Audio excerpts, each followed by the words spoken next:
Eh bien, bonjour à tous.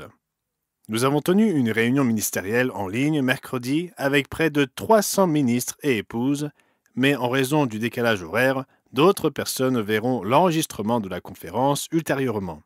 J'ai enregistré ce matin une émission intitulée La montée de la bête et j'ai proposé la brochure L'Allemagne selon la prophétie. Monsieur Wallace-Smith doit enregistrer cet après-midi une émission intitulée Vous ne vous appartenez pas, qui offrira notre brochure Quel est le but de la vie. Nous organiserons demain, c'est-à-dire vendredi, des cérémonies de remise de diplômes pour nos étudiants de l'éducation vivante sur site. Nous les félicitons avec toute leur famille, elles les ont soutenus de bien des manières au cours de l'année écoulée. Monsieur Tuwa Lebey nous parle des frères et sœurs réfugiés Karen et de leurs conditions d'intégration en Thaïlande.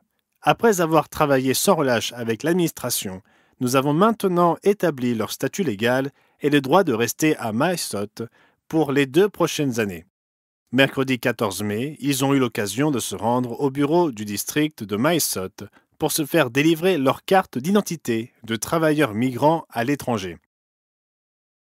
Cela leur permettra de voyager librement en Thaïlande. Toutefois, ils devront obtenir un permis de voyage s'ils prévoient de quitter la province de Tak pour se rendre par exemple à la fête des tabernacles.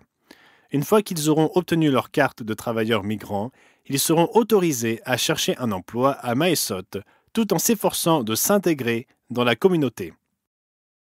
Puis il écrit, et je ne sais pas s'il parle à M. Tyler ou de M. Moses, mais il écrit ceci et je pense que c'est très encourageant. Vous les verrez lorsque vous visiterez la Thaïlande le mois prochain. Et j'ai hâte que vous observiez tous les progrès étonnants réalisés grâce à leur programme d'intégration. La semaine dernière, les membres du Conseil des Anciens nous ont partagé de nombreuses nouvelles encourageantes. Par exemple, j'ai appris que depuis ma visite au Chili l'année dernière, nous avons 9 nouveaux fidèles au Chili. Nous avons également 9 nouveaux membres en Équateur. Le Royaume-Uni a connu 34 baptêmes depuis 2021 et les Fidji comptent désormais 30 frères et sœurs et tiendront leur 2e fête des tabernacles cette année. Grâce à la publicité sur Facebook en France, nous avons triplé le volume de littérature demandée et envoyée depuis 2021.